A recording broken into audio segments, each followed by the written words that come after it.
Bonsoir à toutes et à tous, nous sommes le mardi 15 octobre, soyez les bienvenus sur Monaco Info. Voici les titres qui seront développés. Le 43e congrès de la Commission internationale pour l'exploration scientifique de la Méditerranée se tient en ce moment à Palerme en présence du souverain. Nous ouvrirons une large page économique avec une conférence sur l'attrait des pays du Golfe, mais également un forum dont le but est de renforcer les liens économiques entre Monaco et le continent africain.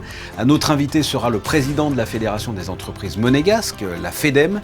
Nous prendrons avec Philippe Ortelli le pouls économique et social de la principauté. La crèche de Monte-Carlo fait l'objet d'une rénovation depuis le mois de juillet, la présentation de l'avancée des travaux dans un reportage, et ça sera l'occasion pour nous de recevoir Chloé Boscagli-Leclerc, adjoint au maire et déléguée à la petite enfance et aux familles. Elle fera un tour d'horizon sur l'ensemble des crèches de la Principauté et bien d'autres choses encore dans ce journal. Le 43e congrès de la CIUSM se déroule jusqu'au 18 octobre prochain à Palerme, en Italie. Plus de 400 chercheurs du monde entier se réunissent pour discuter des écosystèmes marins et du changement climatique, comme vous l'explique Vanessa Dessy sur des images de Thomas Deus. Ce 43e congrès CIESM se concentrera sur des défis cruciaux pour la Méditerranée et la mer Noire, tels que les pratiques de la pêche durable, l'impact du changement climatique et l'engagement des communautés côtières pour préserver ce milieu marin.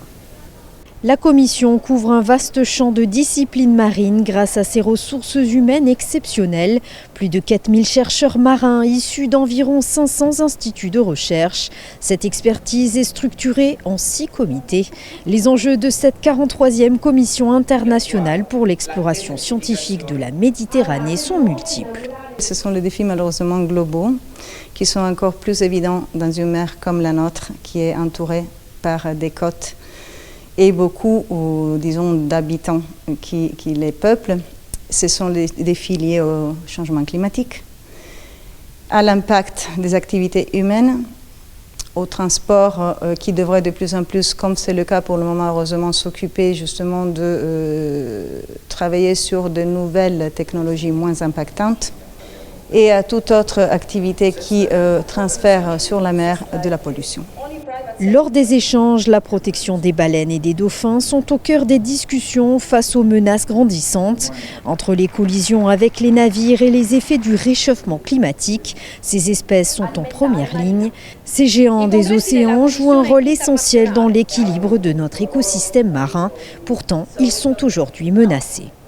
Le ricerche che conduciamo aiutano molto la conservazione delle specie che studiamo e delle specie minacciate. Studiamo il traffico, il problema delle collisioni tra le imbarcazioni e le balene, l'utilizzo dell'habitat, quindi come una balena o un delfino cambia le proprie abitudini al variare delle situazioni ambientali. Adesso si parla molto di riscaldamento globale e quindi le balene e i delfini dovranno cercare di adattarsi in qualche modo a questo problema, a questa situazione, e durante i prossimi giorni proprio si andranno a discutere le varie misure che si possono intraprendere per mitigare questa pressione antropica. Particulièrement vulnérables aux variations de température, les coraux subissent des transformations profondes. Ces changements peuvent avoir des répercussions sur la santé des océans, impactant ainsi la régulation du climat et de la biodiversité. La CIESM et le Centre scientifique de Monaco œuvrent pour protéger et restaurer ces trésors écologiques de la Méditerranée. On a fait des études sur l'effet du réchauffement climatique, sur la réponse des anémones aux infections par des bactéries, des vibrios, qui sont des bactéries qui sont pathogènes pour l'homme, mais également qui peuvent être pathogènes pour les cnidaires, pour les coraux et le corail. Il en ressort qu'avec le réchauffement climatique, les anémones perdent leur capacité à se défendre face aux infections. Donc il y a une perte des algues, donc, qui est souvent associée à un blanchissement des coraux, mais il y a aussi des modifications de la réponse immunitaire parce que les cnidaires possèdent un système immunitaire inné qui ressemble au nôtre. Et en fait, ce système immunitaire est modifié avec le réchauffement climatique. La rencontre de la CIESM à Palerme marque un moment clé pour la préservation de la Méditerranée. Face aux défis écologiques grandissants, la coopération scientifique et la mise en place de solutions collectives apparaissent comme essentielles pour protéger cet écosystème unique. Lors de son déplacement en Sicile, le souverain a visité plusieurs monuments emblématiques de Palerme, notamment le Palazzo dei Normanni, où il a rencontré le président de l'Assemblée régionale sicilienne. Il a également visité, entre autres, la cathédrale de la ville, symbole de l'histoire sicilienne, construite au XIIe siècle et témoin des différentes influences qui ont marqué la région. Ouvrons une page économique. Le Monaco Economic Board vient de proposer une conférence avec pour thématique les pays du Golfe, une région en constante transition et aux multiples enjeux géoéconomiques. Dans ce reportage, Ludovic Subran, chef économiste du groupe Alliance, nous explique en quoi il faut s'inspirer de cette région. Reportage d'Alban Jean-Jambre et Alex Avial. Leur PIB est très équilibré. Comment les pays du Golfe sont passés en l'espace de 50 ans d'une zone riche sur ses ressources naturelles à une économie orientée autour du savoir et des investissements? Comment ce modèle économique s'est-il sophistiqué? Les entreprises monégasques sont à l'écoute de nouvelles idées. En fait, ils ont vraiment compris que les ressources fossiles étaient juste une passade. Les entreprises, elles sont dans une dynamique d'écosystème parapublic très bien financé qui leur permet d'aller conquérir des parts de marché à l'international, d'aller poser des pierres, en fait, semer des investissements qui sont très rentables sur la tech américaine, sur la santé. Ils envoient tous leurs jeunes aller étudier à l'étranger pour pouvoir revenir au pays et être médecin, plutôt que par exemple avoir des universités de médecine et de secteur de santé. Un modèle économique sur lequel peuvent s'appuyer les entreprises monégasques qui cherchent à activer leur capital. Dans une économie qui se polarise, qui se fragmente, en fait, il faut trouver cette agilité que les entreprises du Golfe ont trouvée en faisant des zones franches dans les Émirats, en dessinant des politiques industrielles très marquées. Dans l'Arabie Saoudite par exemple, et donc comme Monaco, un pays où il y a une cagnotte en fait, même si je sais qu'elle est moins importante que ce que d'aucuns aimeraient, il y a cette idée de réinvestir dans l'infrastructure publique, qu'elle soit celle qui permet de couper des rubans pour montrer qu'on a construit des villes et qu'on a construit des infrastructures, comme celle de la connaissance et des savoirs qui au final donnent vraiment des bénéfices sur le lendemain, quoi. Et donc je pense que ce soit les Émirats, l'Arabie Saoudite, d'autres pays aussi de la région, ils ont su démontrer qu'en fait on peut être riche et malin et pas juste se reposer sur la manne ou sur la rente en fait. Le Monaco Economic Board voyagera à Abu Dhabi courant 2025 pour étudier cette région de plus près. Toujours dans le chapitre économique, l'Africa Day a eu lieu récemment au Yacht Club de Monaco, organisé par le CEMA, Club des entrepreneurs monégasques en Afrique, avec le soutien du Monaco Economic Board et de la FEDEM. Ce forum a pour but de renforcer les liens économiques entre Monaco et le continent africain. Les détails de ce rassemblement dans ce reportage signé Paola Semoa et Camille Caloni. C'est un rendez-vous économique de grande ampleur. Cette troisième édition de l'Africa Day a rassemblé plusieurs acteurs économiques de Monaco, des îles Maurice, du Sénégal, de la Côte d'Ivoire et bien d'autres pays africains.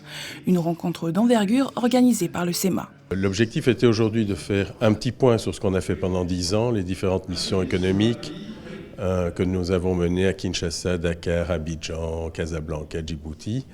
Les webinaires qu'on a mis en place avec le Monaco Economic Board, qui est notre partenaire de référence maintenant depuis ces dernières années.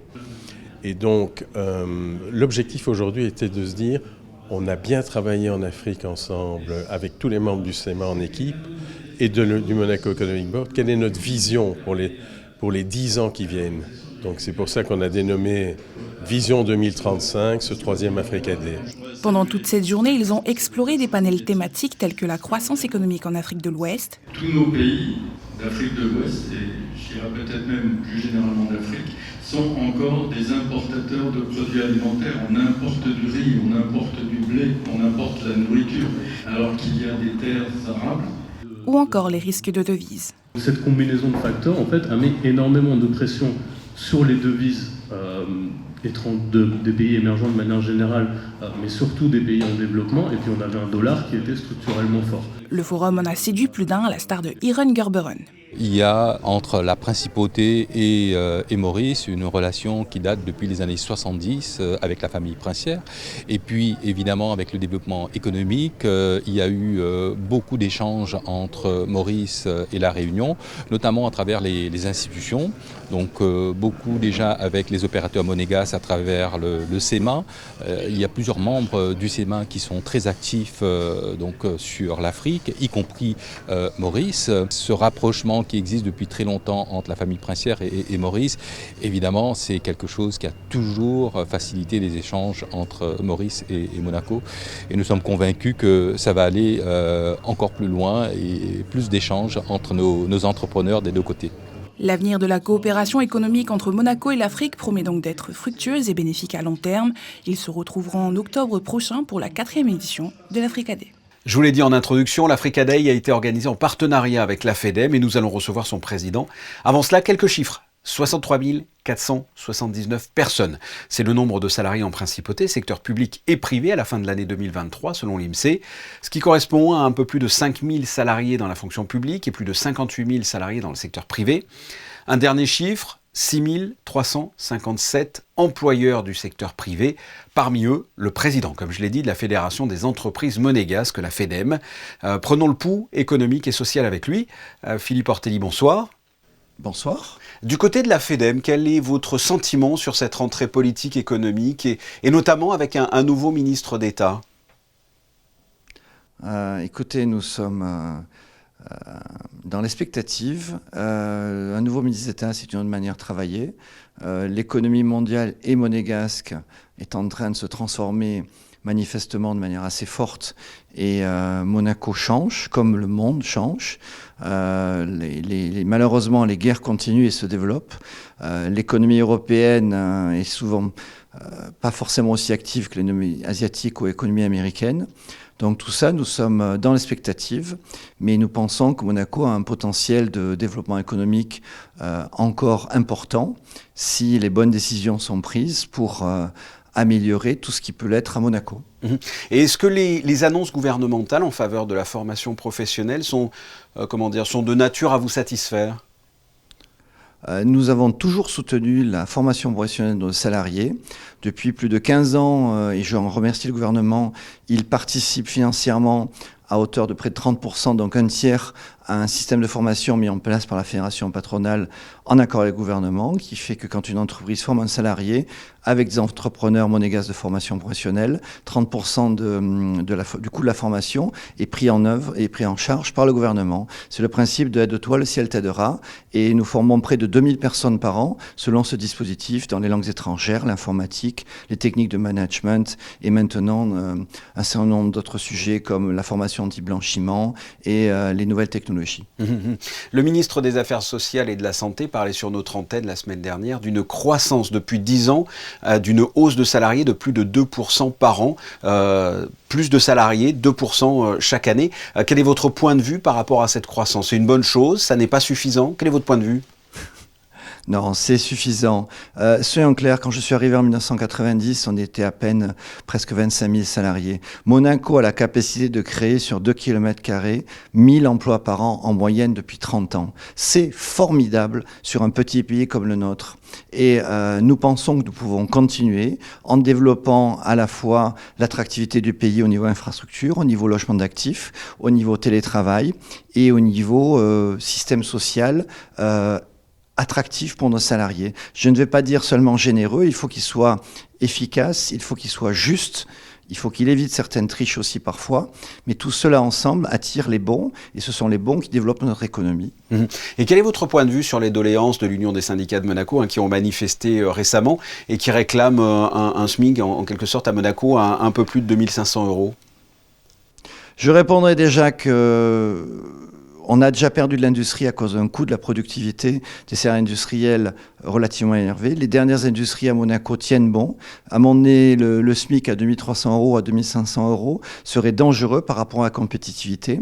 Jusqu'à 3000 € de salaire, le coût d'un salarié à Monaco est beaucoup plus cher qu'en France. Nous n'avons pas les aides Fillon, nous n'avons pas les allègements de charges.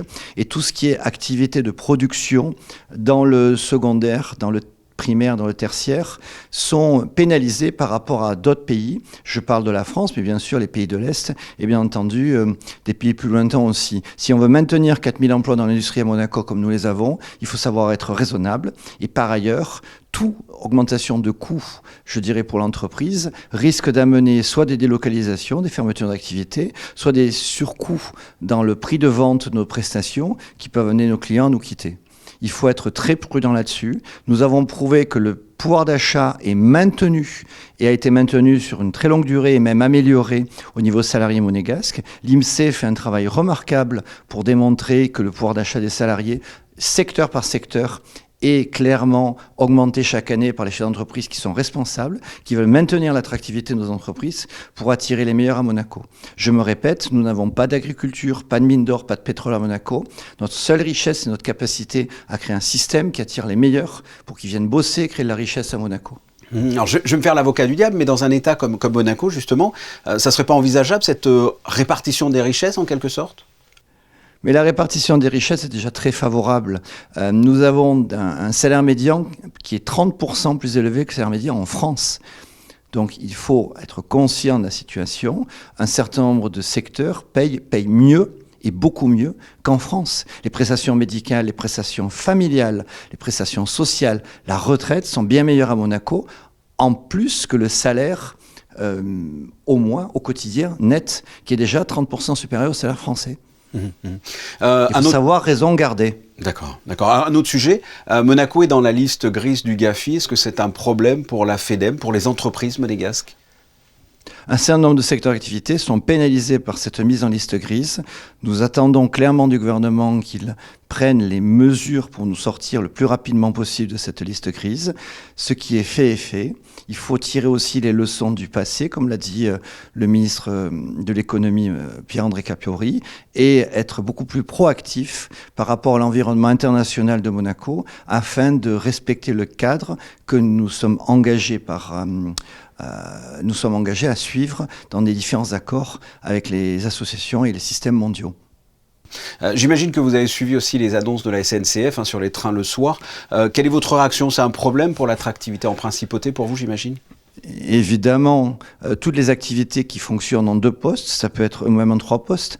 Rappelez-vous, à l'époque, Mecaplast avait des bus qui tournaient en 3-8 pour venir chercher les ouvriers à Vintimille et les amener à Monaco travailler. Aujourd'hui, les industries travaillent encore en 2-8 quand elles ont activité. Ça veut dire qu'on finit à 10h du soir. Le temps d'aller à la gare, on n'y a plus de train. Et puis, bien entendu, toutes les activités de l'hôtellerie, de la restauration ou du gardiennage, ce sont des tas d'activités qui ont besoin clairement d'avoir des systèmes de transport, des infrastructures de transport efficaces, raisonnables et cohérentes par rapport à notre développement économique. Nos salariés ne doivent pas être obligés de prendre des moyens de transport qui peuvent être même dangereux le soir ou la nuit parce que la SNCF n'est plus disponible. La décision d'arrêter les trains à 9h du soir sans concertation était absolument inadmissible. Heureusement, le ministre d'État a fait le travail pour faire revenir en arrière la SNCF, mais ça traduit encore et toujours un certain état d'esprit qui ne nous satisfait absolument pas. Philippe Ortelli, merci de nous avoir exposé votre point de vue. Merci beaucoup. Merci à vous. Ce mercredi, à 20h30, l'AS Monaco Basket dispute son premier match d'Euroleague à l'extérieur. La Roca Team reste sur 2 succès consécutifs sur la scène européenne, mais s'attend à un match âpre sur le parquet du Barça. Un premier déplacement qui sera marqué par le retour de Jordan Lloyd, 3 mois après son départ au Maccabi Tel Aviv. Écoutez à ce propos le coach Sasa Obradovic ainsi qu'Alpha Diallo. It's a great player, great person, even he came in a great shape. Now just simple, to get into the system, but with him, would be easier. It's okay. Of course, it's a first game. You never know, but with the time, it's a good addition, I would say. I think every game is really a test in the EuroLeague. Everyone wants to start out good, and going away on Barcelona, we know it's not going to be an easy game, so we got to bring our A game. I think Jordan's an incredible player. For the past 2 seasons, he's done some great things here with us, and we're happy to have him back. La crèche de Monte-Carlo fait l'objet d'une rénovation complète depuis le mois de juillet. Une équipe s'est rendue sur le chantier pour suivre l'avancée des travaux, de quoi donner un avant-goût aux futurs bambins qui pourront y mettre les pieds dès le mois de janvier. Reportage signé Alban Gingembre et Lionel Bernardi. C'est l'une des crèches historiques de la Principauté. 30 ans plus tard, la crèche de Monte-Carlo est complètement rénovée. Une réorganisation des espaces nécessaires pour accueillir le personnel plus nombreux. On avait besoin de plus de place, réorganiser les volumes pour que ce soit plus fonctionnel. et plus sécuritaire. C'est une crèche de presque 40 berceaux, donc on a plusieurs catégories, il a fallu s'organiser. Il y a beaucoup de personnel pour s'occuper d'eux, donc effectivement il y a beaucoup de place à réorganiser. Donc on a eu recours à un ingénieur structure pour modifier quelques ouvertures et de réagencement, de cloisonnement intérieur.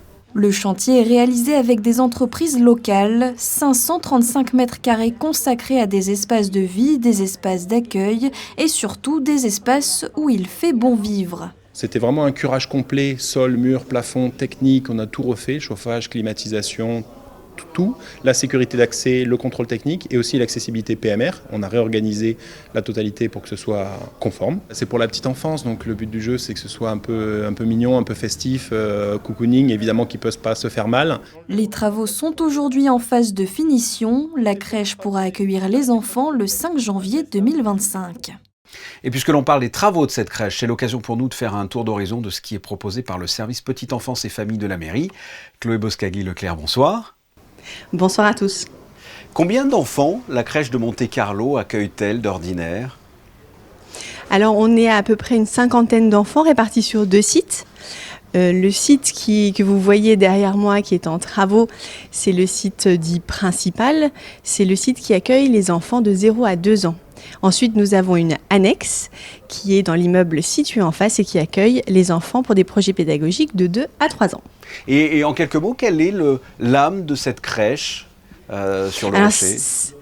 Oui, alors vous savez, en mairie de Monaco, nous avons beaucoup de structures collectives d'accueil différentes. Nous avons les crèches collectives, les micro-crèches. Nous avons le jardin d'éveil qui est également dédié aux 2-3 ans. Et nous avons la crèche familiale. Donc la crèche collective de Monte-Carlo est une des crèches historiques de la mairie de Monaco. Elle est née il y a près de 30 ans. Et l'esprit de cette crèche de quartier qui a toujours été extrêmement sollicitée, puisque longtemps avant la crèche de Testimonio qui est apparue l'année dernière, elle était la seule du quartier de Monte-Carlo. Donc elle a toujours été très prisée par les familles et c'est une de nos plus anciennes crèches auxquelles on est évidemment très attachés. Et quelles sont justement les grandes crèches de la Principauté ? La plus grande est la crèche de l'Île aux Bambins qui peut accueillir jusqu'à 65 enfants, qui est située à la Condamine, qui nous permet justement par sa localisation d'être très centrale. Et l'autre grande crèche qui fait pendant géographique, c'est Testimonio avec plus de 50 enfants et qui a vu le jour l'année dernière. Une autre grande crèche va naître également à horizon 2027, ce sera au niveau de Bel-Air.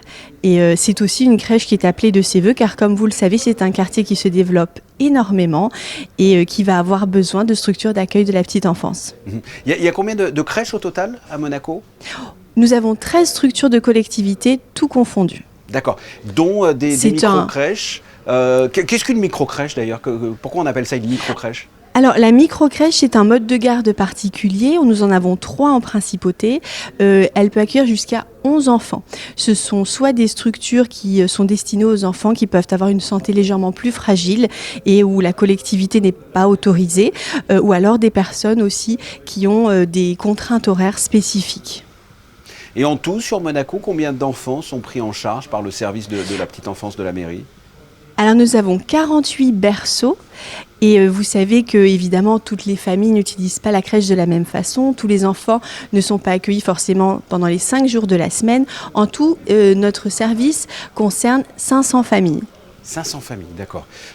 Et au-delà de la crèche de Monte-Carlo qui rouvrira en janvier, donc il y a en perspective la crèche dont vous nous avez parlé, hein, c'est ça ? Il va y avoir d'autres crèches également ? Oui, tout à fait. Donc nous avions mené un travail aux côtés du gouvernement princier et de l'IMSEE il y a quelques années maintenant, en 2018, pour essayer absolument que des structures d'accueil de la petite enfance puissent voir le jour à chaque livraison d'appartements domaniaux, d'immeubles domaniaux, pour pouvoir vraiment répartir au mieux et au plus près des besoins de la population ces crèches. C'est ainsi que sont nés de ce travail-là, évidemment, Testimonio, Honoria Et puis nous attendons l'année prochaine la crèche Dida et enfin la crèche Bel Air. Ce travail devra être continué puisque évidemment, vous vous en doutez, c'est un mode d'accueil, le mode d'accueil collectif qui est très sollicité par les familles.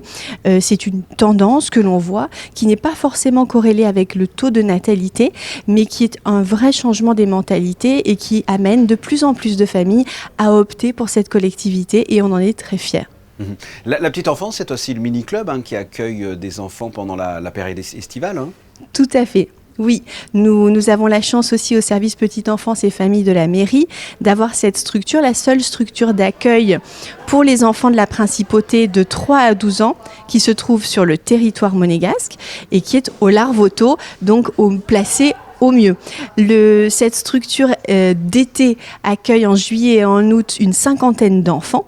Et cette année encore, elle a rencontré un franc succès parce que les activités sont nombreuses, que les enfants apprécient d'être ensemble et ils font tout ce qu'il est imaginable de faire en principauté. Et Dieu sait que la principauté offre des activités géniales pour les enfants.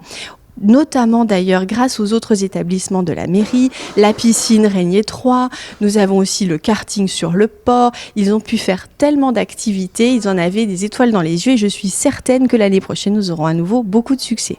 Écoutez, je pense qu'on a fait le tour du service petite enfance et famille de la mairie. Chloé Boscagli-Leclerc, merci d'avoir répondu à mes questions. Merci infiniment, merci beaucoup. À bientôt, au revoir. À bientôt, merci. Les momies, les pharaons, les pyramides, de nombreux mystères de l'Égypte antique restent encore à résoudre. Un monde fascinant qu'a étudié Christiane Ziegler tout au long de sa vie. Cette égyptologue de renom était la première invitée de l'association monégasque pour la connaissance des arts hier. Sarah Nkari et Alexandra Marangoni ont assisté à sa conférence. Regardez. Si elle n'est pas la reine d'Égypte, elle est bel et bien la reine de l'égyptologie. Christiane Ziegler est venue du Louvre où elle travaille habituellement pour partager un peu de son savoir pharaonique au public du Théâtre des Variétés à l'occasion de la première conférence de l'AMCA. J'ai découvert l'Égypte, ses momies, ses trésors, ses dieux, quand j'avais 10 ans, 8-10 ans, parce qu'en fait, elle occupait dans les programmes scolaires une place, je crois qu'elle a perdu. Donc c'est venu comme ça, mais j'avais beaucoup d'autres amours. J'aimais beaucoup les Incas. Et puis bon, le hasard, surtout des rencontres, a fait que j'hésitais. J'ai fait quelques années de Sciences Po. J'ai été à la Sorbonne également pour suivre une licence d'histoire. Puis j'ai rencontré un professeur formidable, Jean Leclan, qui m'a fait vraiment, qui m'a passionné pour cette civilisation. C'est avec toute sa passion que pendant 1 heure, la conservatrice revient sur l'histoire des musées d'Égypte, le grand musée du Caire, mais aussi les musées de région, car tous regorgent de chefs-d'œuvre.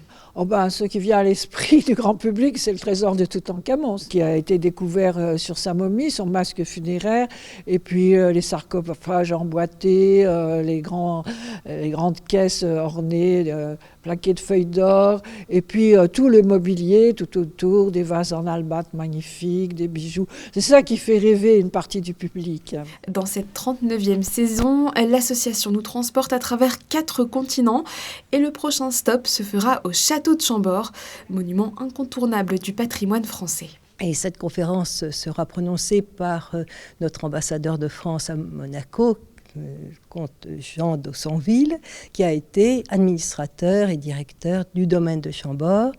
Ensuite, la conférence suivante, qui aura lieu non pas au Théâtre des Variétés, mais au Théâtre Princesse Grace, aura pour thème les grands musées de Philadelphie. Bien entendu, le Théâtre Princesse Grace rend hommage aussi à la princesse qui est née à Philadelphie. Et nous terminerons par un autre continent, l'Asie, et il s'agira de présenter le musée Edo de Tokyo. Un voyage auquel devraient participer une centaine de personnes par rendez-vous. En attendant, la prochaine conférence sur le château de Chambord se déroulera donc le 25 novembre, toujours au Théâtre des Variétés. À moins d'1 mois des élections présidentielles américaines, l'association Monaco-USA s'est réunie aujourd'hui autour d'un déjeuner gastronomique. Objectif, évoquer ensemble les différents enjeux de ces élections, avec comme invité Madame Siri Trancalsa, experte dans ce domaine. Paola Semoa et Camille Caloni ont assisté à leur réunion pour vous. Reportage. C'est un déjeuner pas comme les autres. Si l'océan Atlantique sépare les États-Unis et Monaco, ici, dans cette salle privatisée, les élections présidentielles américaines sont au cœur des discussions. What state has the most electoral votes? So the most votes in the electoral college? California. California, good. Okay, all right. Ils sont près d'une douzaine et font tous partie de l'association Monaco-USA, basée sur la principauté depuis 1973. Parmi eux se trouve Mary Lee. Cette résidente de Monaco depuis 40 ans est venue à la recherche de réponses. Je comprends tout pas très bien. Alors je veux comprendre plus pourquoi je suis en train de voter. Et ce que je cherche, c'est de comprendre pourquoi les personnes qui ne pensent pas comme moi pensent comme ils pensent. Alors moi, j'essaie d'étendre un peu mes connaissances de ce qui se passe. Parce que je crois que tout le monde, si on voit quelque chose d'une certaine façon, c'est difficile de comprendre ce que les autres voient. Et si je suis ici, c'est peut-être d'apprécier pourquoi les autres ne pensent pas comme moi. Et peut-être je peux les convaincre de penser comme moi. Des questions auxquelles vont donc répondre la spécialiste en politique et ancienne collaboratrice de l'ex-président Barack Obama, Siri Trang Khalsa. The result of the election, it's very important and it's complex. There's a lot of issues. So the idea is just to understand what are the issues, what are the positions. Everything that happens in the US has some impact in the rest of the world. For the Americans in Monaco, we think about our ability to travel. We think about how it affects our residency. We think about our taxes. This is always something very important. But I think also we think about America's place in the world and how America is promoting democracy. Pour rappel, les élections présidentielles américaines auront lieu le 5 novembre prochain. On vous retrouve, Christina, pour la météo. Qu'allez-vous nous annoncer pour demain ? Bonsoir Fabien, bonsoir à tous. Eh bien malheureusement demain le temps ne sera pas au beau fixe. Au programme le matin des orages, l'après-midi des averses. Et sinon du côté des températures, le thermomètre oscillera entre 19 et 21 degrés. Et puis sinon demain nous fêterons les Edwiges. Merci Christina. Les photos de fin de journal de Stéphane Danin sont consacrées aujourd'hui à un concours organisé par la SBM au One Monte Carlo et ça fait de belles photos, un concours d'entremets festifs. Entremets festifs, rien que le nom donne-le à la bouche. Ça sera d'ailleurs un reportage à découvrir prochainement sur Monaco Info. On se retrouve pour une nouvelle édition, mercredi à 19h. Je vous souhaite de passer une excellente soirée. Au revoir.